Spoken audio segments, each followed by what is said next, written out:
And welcome, ladies and gentlemen, to episode 1 of Speaking of Nerds. I'm your host, Brady. And I'm your other host, Adam. And up first, our big topic is going to be Ben Affleck's Batman. So, Adam, did you see Batman vs. Superman? Yeah. What did you think of Ben Affleck as Batman? I think he was he was not my personal favorite, but I think he was a good Batman. I think part of the problem with a lot of the actors who have played Batman is that the writing has been bad for the movie, which, granted, I think we can all Batman and Robin.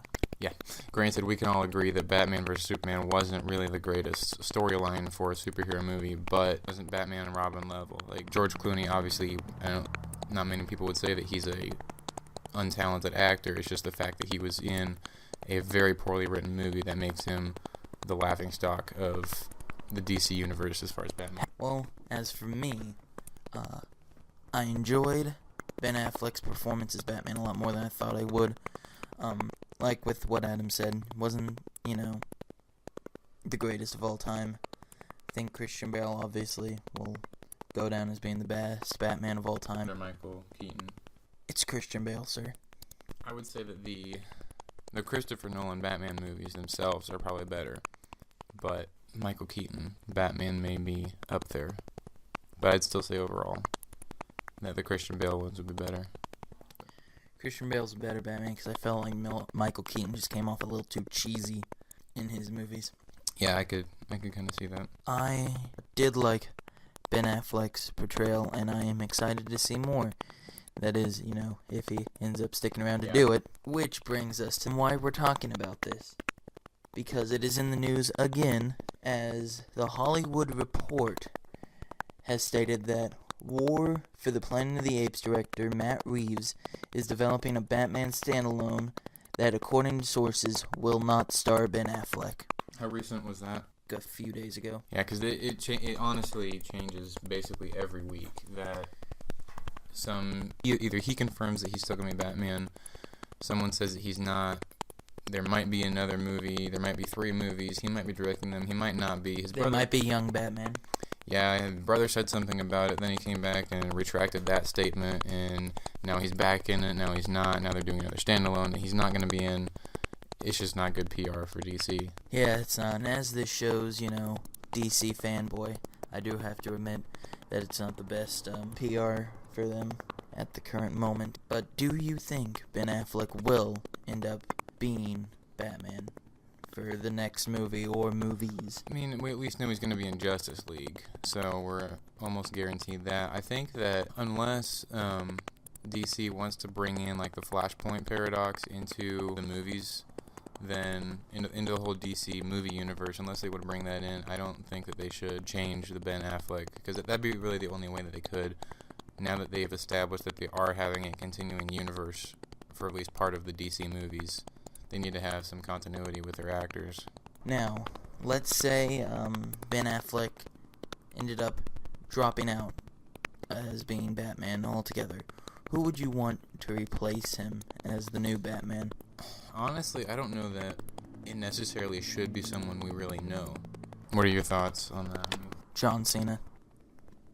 John Bernthal's the only one I can think of, but he's the Punisher. John Hamm might be able to do it. Feel given the chance he could, especially after seeing him in Baby Driver. He would have a strong possibility, especially what they're going for is an older Batman. Alright, next up is Spider-Man Homecoming. It is in the news because Chris McKenna and Eric Summers are in final negotiations to write the next Spider-Man movie, the sequel to Homecoming. I don't know what it's called. I think we're just calling it Homecoming 2 till we have a better name. I think that it's, from what I've heard, that it's going to be basically the sequel to Civil War, which actually does bring up an interesting question about what major heroes they may or may not kill off in Infinity War because of this. Cause, Captain America's going to die.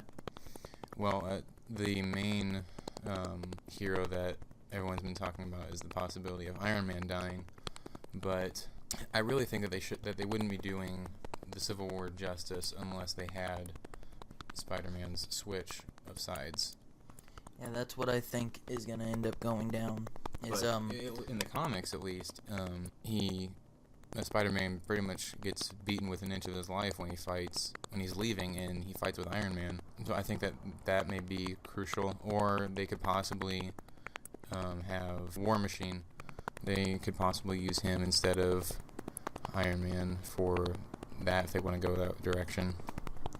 I feel like what they're gonna do is they're gonna kill off either Iron Man or Captain America, if not both of them. Because I think what they're gonna try and do, and I think it's the reason why the sequel is unrevealed, is because it's gonna be something like Avengers Reborn, and we're gonna have to. The second movie is now gonna see the new Avengers take over, and we're gonna see Spider-Man. They have said it's gonna be that after Infinity War, the Marvel Cinematic Universe will be completely different from what we know it, which would mean that they have to, which we already know that, or we can at least assume that Vision is going to have to die. So we know that that's at least one of the original. Got to get that gem out of his head. And I also think that the fact that the Infinity Gauntlet with all the stones in it can kill the Hulk, I could see them killing him off, because if there's... Ooh, that's a bold kind of choice. Back to the Batman and Boy Scout thing, the Hulk is in the Boy Scout in the sense of the fact that he's basically indestructible. And if there's one thing that we don't like a hero who is indestructible and can't be hurt at all. So if this is something that is an easy out, that they can at least injure, if not kill, the Hulk. So I think we're going to see some action from that. But I definitely agree that they're going to have to kill off either Cap or Iron Man. I could see them going more towards Cap, because they have already established two of his successors in the comics. They have Sam Wilson as the Falcon, and we have Bucky. So I would say that Bucky would be a more likely replacement for him. Because the Falcon sucks. To each his own. But he is the least important Avenger.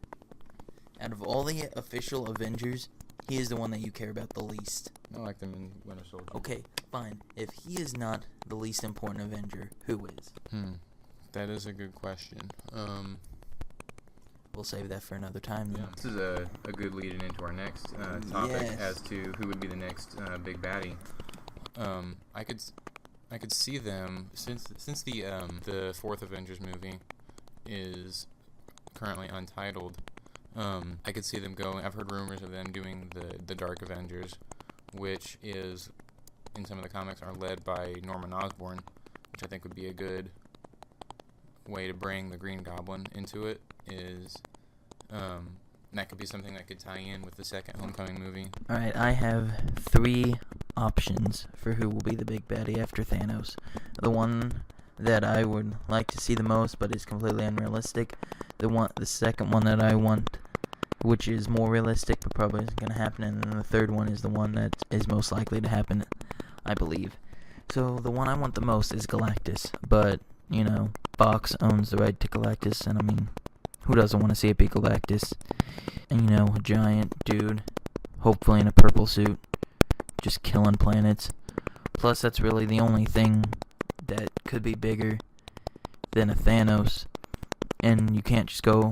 Everybody knows the sequel has to be bigger than the first. And you have to go bigger, or you go home. But I don't think they really have a whole lot that's bigger than Thanos. That they have the rights to, which I really hope they end up getting the rights to Galactus, because he is the big baddie that they need to take down. And the one that is more likely to happen, that I would also like to see, is the Green Goblin be the big baddie, and him take the role of Doctor Doom, because they have introduced already, it's very highly speculated that Stark Tower, where that he moved out, was bought out by Oscorp.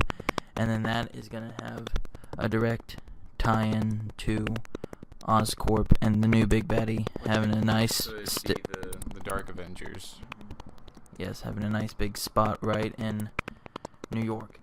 And then the one I think is most likely going to happen is MODOK. The mobile organism designed only for killing, which is usually what the acronym is. I've heard it changed for mechanism or machine, other M's than just mobile. And the reason I believe there's multiple evidence pointing towards MODOK being the next guy. Number one being Peter Dinklage. I'm not sure if it's confirmed or if it's just heavily rumored that he is going to be in the Avengers. And according to reports from 2011, which, yes, I did a lot of digging for this one,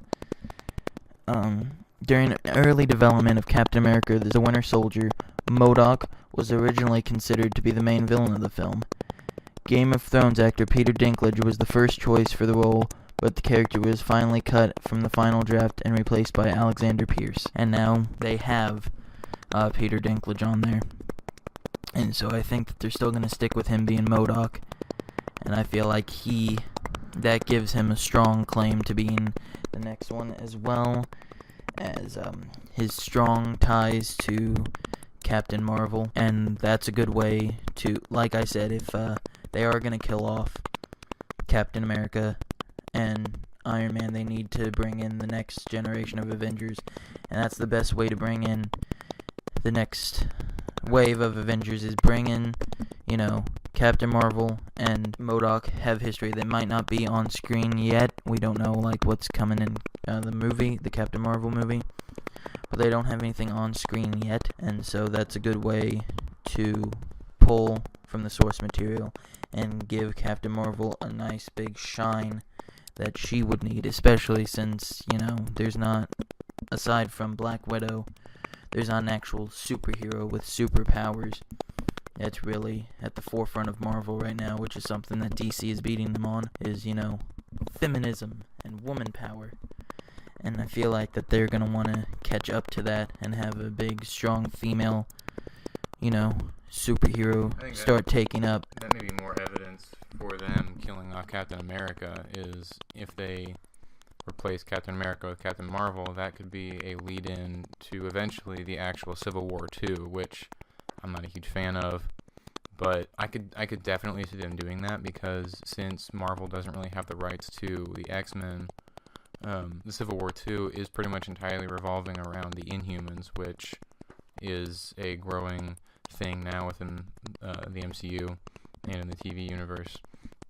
But the two main leaders of the sides are Captain Marvel and Iron Man, so I could definitely see them going that route. That's at least a guaranteed several movies, which means a lot of money.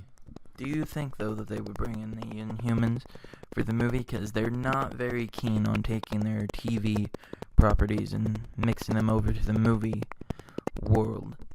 I think they just about have to, eventually. I'd love to see, the Defenders meet with the Avengers and the Space Avengers, aka Guardians of the Galaxy. Obviously, we're going to get Avengers and Space Avengers together, but I don't think we're going to get the Defenders with them anytime soon, as much as I'd like to see it. Yeah. Which is another reason why it's possible that they'll take it. If they're going to do it, it would be more with the Agents of S.H.I.E.L.D.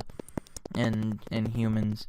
Their ABC shows would be more likely to cross over, I feel, than their Netflix shows. Yeah.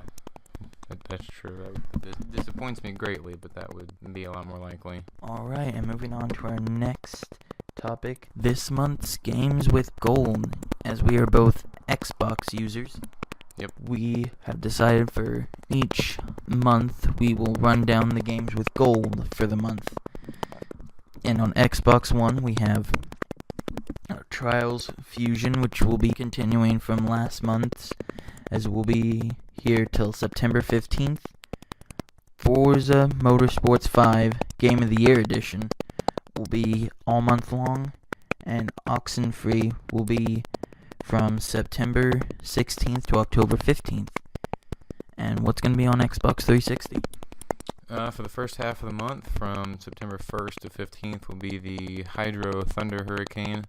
If any of you who aren't familiar with that, you'll remember decades ago when you first got your 360, they had the demo version of that automatically came with the Xbox. I barely played that, but I tried it a few times. And then for the second half of the month, from the 16th to the 30th, they'll be releasing Battlefield 3. Alright, any of those you're excited to play? Well, considering I don't have a one, You should fix that. yeah, I'll probably go with Battlefield 3 later this month. Yeah, I'd been looking. I'm a fan of the Trials game series. I got the first one on my 360, and I've been demoing all the other ones, and I'm excited to get to play Trials Fusion. I downloaded it a few weeks ago when it first came out. It came out on the 16th for Games with Gold. I'm really glad to be playing that. Battlefield 3, that should be fun. Get some friends, do some multiplayer. And Forza Motorsports, that seems fun, racing. Cars, if you're big into cars, that's one that you want to check out. And now, just a little get to know us better segment. We're going to talk about our favorites. Adam, what is your favorite movie of all time? There's no way that I could pick a favorite movie because I like too many of them. Two Towers, Lord of the Rings is up there. I'm a huge fan of the Andrew Garfield Spider-Man, so probably one of the two Amazing Spider-Man movies. That's a controversial opinion there, sir. Yes, it is, but it's my opinion. You might have just lost all credibility on that one. Well, I like Tom Holland as well. Tom Holland and Andy are probably close together on that in my book, but Tobey Maguire, we can just forget about that. Also a controversial opinion. A wrong controversial opinion, but regardless. Well, I'll continue thinking about that while you answer yours. The Dark Knight. That I didn't even think about that. Done. I don't know why I didn't say that one, but yes, definitely The Dark Knight has got to be. I don't even have to explain why everybody who's listening to this knows why Dark Knight is the best movie of all time. Empire Strikes Back, definitely my favorite Star Wars, so. As is for most people. Move on to favorite video game. What is your favorite video game? Honestly, I would probably say Halo Reach would be my favorite. Overall, it's definitely the best of the Halo games, and just the whole storyline and multiplayer, all the matchmaking for it. Mine isn't a single game, it's a trilogy, and I feel like taking one out of the trilogy isn't fair, because it is meant to be played as a trilogy from the inception, and it is the greatest video game trilogy of all time. It is Mass Effect. That is the greatest video game of all time, and everything that's going on with Andromeda, it breaks my heart that we're not going to get any DLC. Andromeda wasn't the best game in the world, but it just being thrown to the side for this new little pet project that they're doing, I don't think it's fair. I don't like it, especially since they left the ending of the game saying, hey, we're going to have some DLC, and they don't have DLC. It's kind of sad. Now, finally, what is your favorite TV show? Favorite TV show? I'm gonna have to narrow it down I'm thinking out loud here. I'm gonna narrow it down among my favorite genres. As far as the DC shows go, I'd probably say Arrow. Honestly, I'd say just about the best written show I've ever seen is Broadchurch. I've never heard of that. Well, it has David Tennant, so that's all you need to know. You just need to. It must be great. It is, most certainly. It's on Netflix. Check it out. Among the Marvel Netflix shows, I would probably say definitely Jessica Jones or Daredevil would be my favorite. Again, Jessica Jones, you got David Tennant, but. Guy's amazing. Oh, yeah. Oh, Doctor Who, obviously. That is one of my. Nerd. One of my top. David Tennant for life as. Wow, you have a lot of David Tennant answers. Everyone should. Next thing you're going to tell me, The Goblet of Fire is your favorite Harry Potter. No, that was actually my least favorite Harry Potter. Okay, good. Mine too. But the fact that David Tennant was in it made it a little bit better. What is it about Goblet of Fire that makes it the worst Harry Potter? I know we're going off track here, and I think it's a little okay. What makes it... Because a lot of my friends that I talk to also say that one's their least favorite. What makes it not as good as the others? I really don't know why, but I honestly wasn't a huge fan of it when I was reading the book either. So was it just the writing of it? Was it J.K. Rowling who just... Did you feel that she got a little bit lazy with that one? I think maybe part of maybe subconscious for me was that of all of the Harry Potter movies, whenever I first watched them, that was the only one I saw in full screen, and I'm not a fan of full screen at all, so that may have had an impact subconsciously on that. But part of the problem between Goblet of Fire and Order of the Phoenix was that the actors were aging faster than they kind of needed to be for. Not that they could change that for the movies, so they tried to fix Harry's age in the movies by changing his hairstyle. So in Goblet of Fire, they tried to make him look younger by giving him a lot of long, bushy hair, and then they basically gave him close to a crew cut in Order of the Phoenix. It didn't really seem to have a whole lot of the Harry Potter feel to me, I guess. Granted, it is the first one that we see Voldemort. Yes, I said Voldemort. It's the first time we actually see him in person. I don't know, maybe partially because it was just a follow-up to Prisoner of Azkaban, which was one of the best, in my opinion. As far as the book goes, the movie didn't do it justice. I feel like it wasn't a bad movie by any stretch, but I also feel like it wasn't great. It wasn't near all the others, and I feel that maybe they spent a little too much time on their whole, oh, hey, we're going through puberty, you know? I'm gonna be angry at you. Ooh, Hermione, look, she's pretty. You know? Ooh, the 17-year-old guy who's, like, trying to get with this 14-year-old girl. Oh, I don't like him. Even though he's my idol. My favorite TV show. We went off track there. Yeah. I'm gonna give 3 answers. One is gonna be the superhero one is gonna be the fantasy one, and one is gonna have nothing to do with anything nerdy whatsoever. Answer number 1, Jessica Jones, because it's amazing. David Tennant is awesome as Kilgrave. Kilgrave is probably one of my favorite villains, right up there with Joker, and hopefully Thanos. Cross my fingers here. Fantasy, it would be Game of Thrones, and outside of that, well, I guess it would still be nerdy because it's comics. It would be Walking Dead. Alright, well, I think that does it for this episode. Yeah. This is Brady. And this is Adam. And we're signing off. Adios. Amigos.